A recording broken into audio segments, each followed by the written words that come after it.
Bonjour à tous. Eh bien, prenons un instant ce matin pour lire et méditer un passage du Livre du ciel de Luisa Picaretta. Au nom du Père qui m'a créé, du Fils qui m'a sauvé et du Saint-Esprit qui me sanctifie. Amen. Jésus, je me plonge en toi, dans ta divine volonté, je te donne ce que je suis, je me remplis de tous tes attributs divins, je me fusionne en toi, je m'identifie à toi, je me consume en toi et je te demande, eh bien Jésus, de vraiment venir dépouiller mon âme de toutes ces choses du monde, de tout ce qui provient de ma volonté propre, retire tout et crée cet espace nécessaire pour venir t'établir dans mon cœur avec le Père, le Saint-Esprit, que tu puisses t'y sentir bien, que ce soit vraiment un refuge, un tabernacle d'amour et de consolation pour toi. Utilise mon humanité que je t'offre ce matin.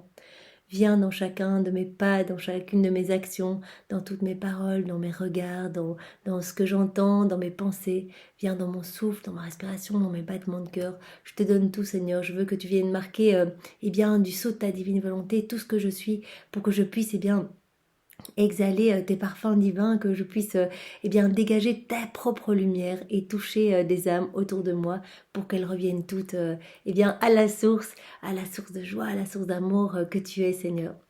Merci Seigneur, vraiment merci pour tout ce que tu nous donnes, merci avec tes propres remerciements et viens maintenant eh bien, toucher nos cœurs, toucher nos intelligences, déverse-y eh bien, ta puissance, ta sagesse, pour que nous puissions comprendre ce nouveau passage que tu nous donnes, pour nous transformer, pour nous édifier, pour nous faire grandir en sainteté, pour que nous t'aimions davantage, parce qu'au fil des passages, eh bien, notre amour pour toi grandit Seigneur, et nous désirons de plus en plus cette vie dans la divine volonté.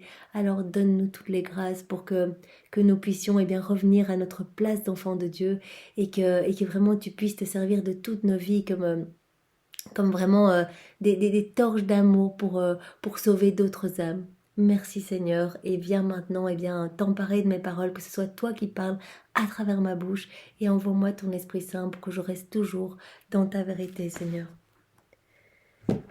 Alors le passage que nous allons lire est celui du 6 février 1919. C'est Louisa qui parle. Je me fondais totalement dans mon doux Jésus, faisant tout ce que je pouvais pour entrer dans sa divine volonté, dans le but de m'attacher à mon éternel amour et de lui faire entendre mon cri continuel pour les âmes. Donc Jésus, eh bien, Louisa fait ce que Jésus lui a appris, c'est-à-dire elle s'immerge dans la divine volonté de Jésus, elle s'unit à son amour et elle vient avec les prières même de Jésus, elle unit ses prières à celles de Jésus et elle vient eh bien, réclamer des âmes à Jésus. Comme Jésus le faisait à son Père, il réclamait des âmes en refaisant toutes nos vies. Je voulais greffer mon amour petit et temporel à son amour infini et éternel, voulant par là lui donner un amour infini, des réparations infinies et me substituer à tous comme il me l'a enseigné. Donc vraiment, Louisa vient greffer son petit amour purement humain, vraiment un amour conditionnel, un amour entaché d'amour propre, voilà, un amour qui n'est pas parfait. Elle vient le rattacher à l'amour parfait de Jésus, l'amour inconditionnel et infini. Et elle vient offrir eh bien, ce paquet d'amour. C'est ce que nous faisons dans tous les moments d'amour et de réparation pour Jésus et Marie. Elle vient offrir ce paquet d'amour à Jésus pour lui offrir eh bien, un amour digne de lui et être vraiment dans cette réciprocité d'amour. Elle vient pareillement unir ses prières à celles de Jésus pour que ses propres prières portent les fruits des prières de Jésus. Elle unit ses réparations à celles de Jésus pour que ces réparations eh bien, portent les fruits des réparations de Jésus, etc. Et elle se substitue à tous, donc tout ce qu'elle fait, elle le fait au nom de tous. Jésus, je viens te prier au nom de tous, dans ta divine volonté. Jésus, je m'unis à toi et je t'offre ton propre amour au nom de tous. Jésus, je viens te dire merci avec tes propres remerciements au nom de tous. Donc à chaque fois, elle se substitue à tous pour vraiment rendre toute l'adoration, l'amour, les louanges, les bénédictions eh bien, qui sont dues à la Trinité Sainte et que les hommes ne donnent pas. Pendant que je faisais ainsi, mon doux Jésus vint précipitamment et me dit « Ma fille, j'ai très faim ». Puis il sembla prendre dans ma bouche de petites balles blanches et les manger. Donc quand Jésus dit qu'il a faim ou soif, eh bien c'est soif de notre salut et c'est faim vraiment de notre amour. Il a faim de notre amour, il a faim d'être invité dans nos vies, de pouvoir s'unir à nous, de pouvoir tout nous donner, nous combler de ses grâces et de ses bénédictions. Et dès qu'il trouve eh bien, des cœurs fermés, c'est souvent le cas, eh bien, il souffre terriblement de ne pas pouvoir déverser son amour et il souffre en fait, il est comme affamé de notre amour, c'est vraiment un mendiant d'amour. Et donc en fait, il semble prendre, Louisa voit qu'il prend eh bien, dans sa bouche, il prend de petites balles blanches et il se met à les manger. Puis, comme s'il voulait satisfaire sa faim complètement, il entra dans mon cœur et de ses deux mains prit plusieurs miettes, petites et grandes, et les mangea avidement. Donc Jésus vient se nourrir de petites miettes, de petites choses qui se trouvent dans le cœur de Louisa et dans toute sa personne. Puis, comme s'il avait assez mangé, il s'appuya sur mon lit et me dit « Ma fille, quand l'âme s'immerge dans ma volonté et même, elle m'emprisonne dans son âme. » Donc quand on se plonge en Jésus, quand on se s'unit à Jésus et qu'on fait des actes vraiment en union avec Jésus, eh bien Jésus vient directement dans notre cœur. Nous avons vu que voilà qu'il est attiré comme par un aimant et quand on l'appelle, il vient directement et il s'occupe eh bien du grand travail de purification de notre âme parce qu'il ne peut pas s'installer dans une âme criblée de péché. Donc il vient vraiment nous dépouiller de tout ce qui est profondément humain. Il vient avec le Père, le Saint-Esprit et il vient vraiment s'établir. Et donc il dit, voilà, je suis comme emprisonné dans l'âme quand une âme fait des actes dans la divine volonté et qu'elle s'unit à moi. Par son amour, elle dresse les éléments qui m'emprisonnent et forment une hostie pour moi. Donc vraiment, voilà, quand on s'unit à lui, qu'on s'abandonne entre ses mains, eh bien, il dit, voilà, cette âme, elle dresse, en fait, elle met tout en place pour que, eh bien, je ne puisse plus sortir de son cœur et à ma plus grande joie. Et elle forme comme une hostie pour moi, puisque voilà, Jésus vient s'installer, et bien l'âme devient comme une hostie pour Jésus. En souffrant, en faisant des réparations, etc., elle forme des hosties pour me donner la communion et pour que je puisse me nourrir d'une manière divine, digne de moi. À chaque acte fait dans la divine volonté, Jésus prononce la parole de la consécration sur notre âme. Nous l'avions vu dans un autre passage. Et notre âme devient comme une hostie, mais une vraie hostie. Et donc Jésus peut se nourrir de ces hosties. Ces hosties rayonnent la lumière même de Dieu, puisqu'elles comprennent l'intégralité de ce qu'est Dieu. Et donc cette lumière vient irradier partout, sur la terre et dans le ciel. Donc il y a énormément d'âmes qui sont touchées, qui sont sanctifiées, qui sont converties, des âmes qui sont purifiées au purgatoire, etc. Donc vraiment c'est ça qui est important, c'est qu'à chaque acte fait dans la divine volonté, Jésus prononce sa parole de consécration et notre âme devient une hostie. Et il va pouvoir vraiment s'en nourrir, être heureux et vraiment agir à partir de tout ce que nous sommes, de nos actions, nos pas, nos regards, nos paroles, et vraiment toucher des âmes et en sauver beaucoup. Donc il est vraiment heureux, son amour peut se déverser et peut vraiment produire du fruit. Et donc ces âmes qui s'abandonnent entre ses mains, eh bien deviennent d'autres Jésus, puisque vraiment c'est Jésus qui vient lui-même vivre dans ces âmes qui s'abandonnent. Et donc elles sont comme eh bien des extensions de l'humanité de Jésus. Jésus peut, à partir de ces âmes, distribuer tous les fruits de sa rédemption, à les toucher, mais on n'imagine pas ce qui se passe au niveau spirituel, c'est vraiment incroyable.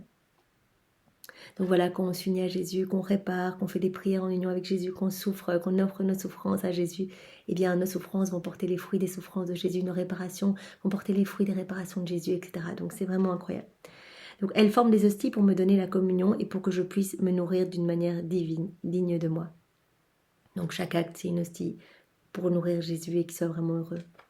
Aussitôt que je vois les hosties formées en elle, je vais les prendre pour m'en nourrir et satisfaire ma faim insatiable, ma faim de recevoir amour pour amour des créatures.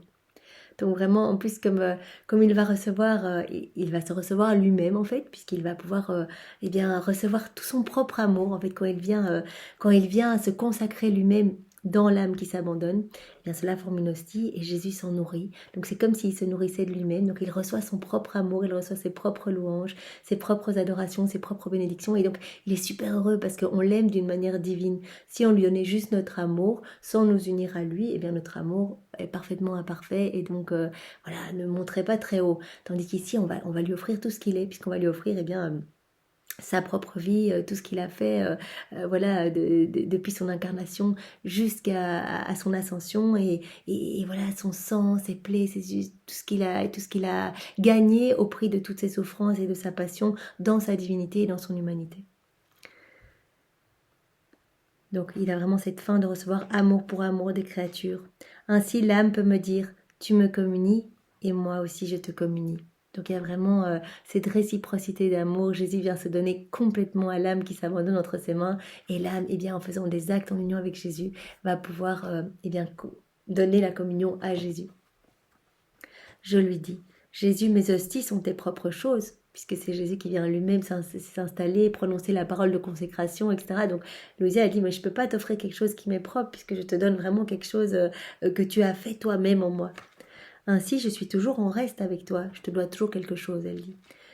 Jésus me répondit, pour qui m'aime vraiment, je ne sais ni ne veux tenir des comptes. Donc Jésus, peu importe, c'est vraiment dans son immense générosité, eh bien il l'avait déjà dit dans d'autres passages, tous les actes faits dans la divine volonté, eh bien produisent une telle lumière, sauf tellement d'âmes, qu'au moment de la mort de ces âmes qui se sont abandonnées à moi, eh bien je leur donne tout le mérite des âmes qui ont été sauvées. En fait, que Jésus a sauvé à travers ces âmes, en venant s'installer dans ces âmes, il fait énormément de choses, il va toucher les cœurs, etc. Eh bien, toutes les âmes qui sont sauvées, eh bien, il va en donner les mérites au moment de la mort de l'âme, voilà, qui s'est vraiment unie toute sa vie à Jésus. Donc dans son immense générosité, Jésus dit, voilà, quand il y a une âme qui m'aime vraiment, moi je ne vais pas commencer à tenir des comptes en disant, oui mais c'est moi en fait qui dépose en toi mon amour et puis tu me le réoffres, donc c'est à moi. Non, peu importe, il va faire vraiment comme si on lui offrait un amour divin, un amour parfait. Alors que c'est lui qui fait tout le travail en nous, on n'a qu'à penser eh bien qu'à une seule chose,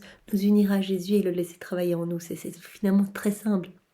La divine volonté, c'est Jésus, en fait, je ne veux que toi, je n'aime que toi, viens agir en moi. Et c'est Jésus qui fait les merveilles, c'est Jésus qui purifie notre âme, c'est Jésus qui ennoblit notre âme, qui vient vraiment la revêtir de tous ses propres mérites, de tous les joyaux du ciel. Il crée un véritable ciel à chaque acte fait dans la divine volonté, il se recrée lui-même. Donc c'est complètement incroyable. Et en plus, il se nourrit de son propre amour à chaque acte fait dans la divine volonté. Donc nous avons juste une seule chose, la constance, une seule chose à faire, il y a la constance dans la prière. Appeler Jésus continuellement et vraiment en plus, au plus on va faire des actes dans la divine volonté, au plus Jésus va venir illuminer notre âme. Et ça va être de plus en plus facile parce que notre âme va être dépouillée de tout ce qui appartient au monde, de toutes les choses ténébreuses. Nous allons être nettoyés de nos vices, de nos péchés, de nos mauvaises pensées, de nos mauvaises paroles, voilà, de nos mauvaises habitudes. Il va vraiment opérer ce grand nettoyage. Et après, eh bien, voilà, demandons-lui cette grâce de la souvenance de pouvoir eh bien, nous rappeler de l'appeler. En fait, c'est juste ça. On doit se rappeler, c'est le martyre de l'attention, se rappeler de l'appeler à chacune de nos actions.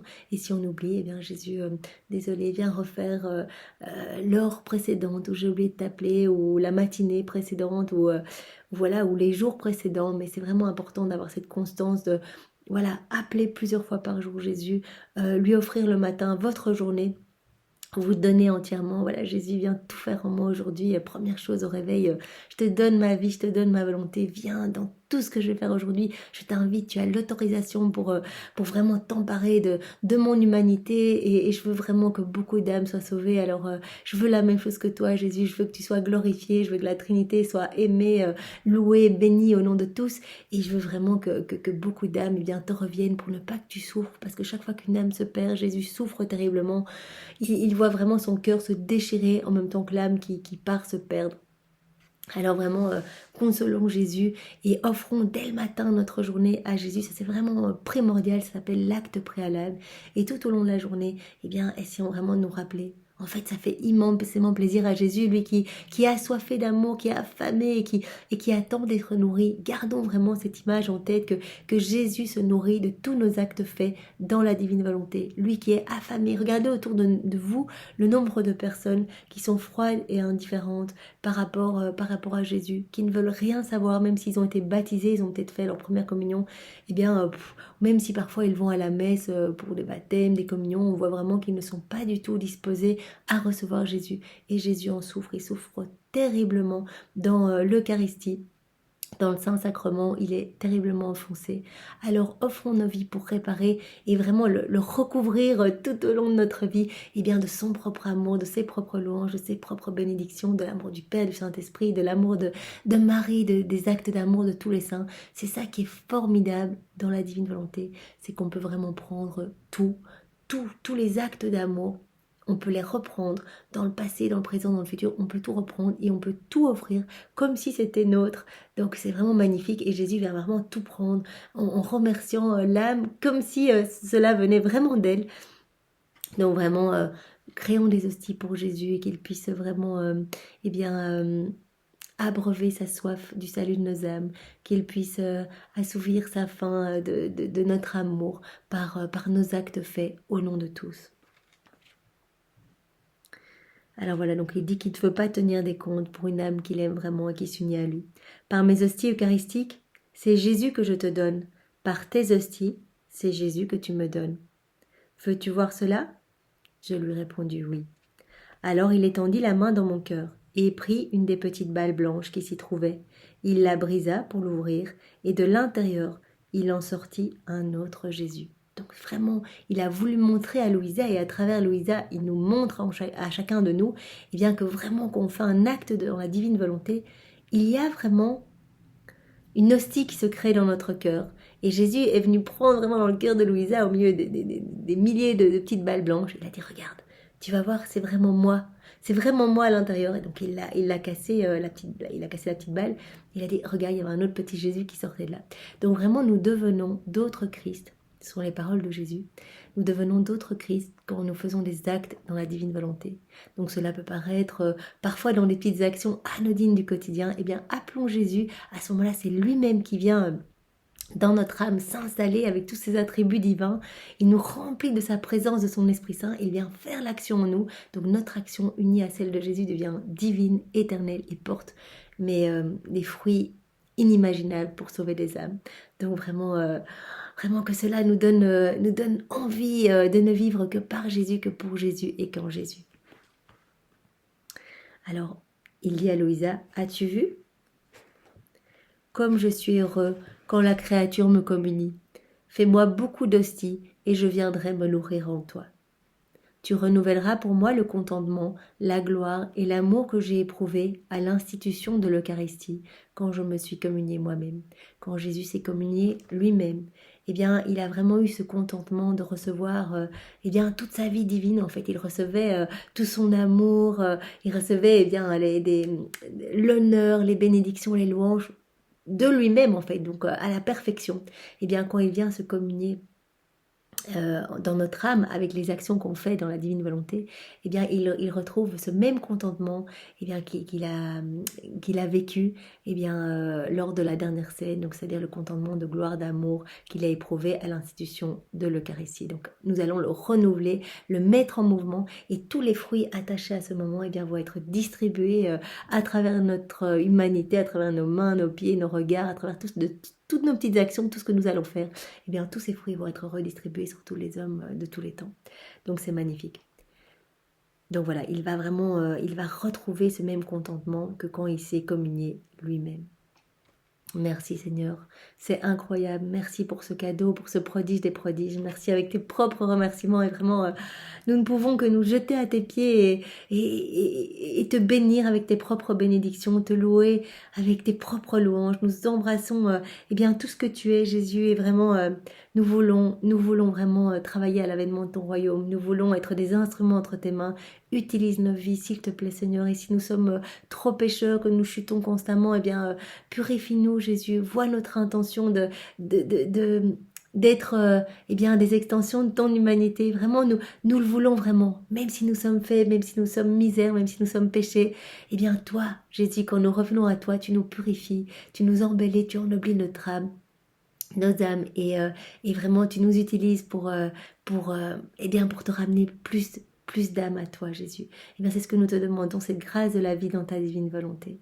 Merci Seigneur, et sois loué, béni et glorifié au nom de tous, dans ta divine volonté. Au nom du Père et du Fils et du Saint-Esprit. Amen. Soyez tous bénis et passez une belle journée. Au revoir.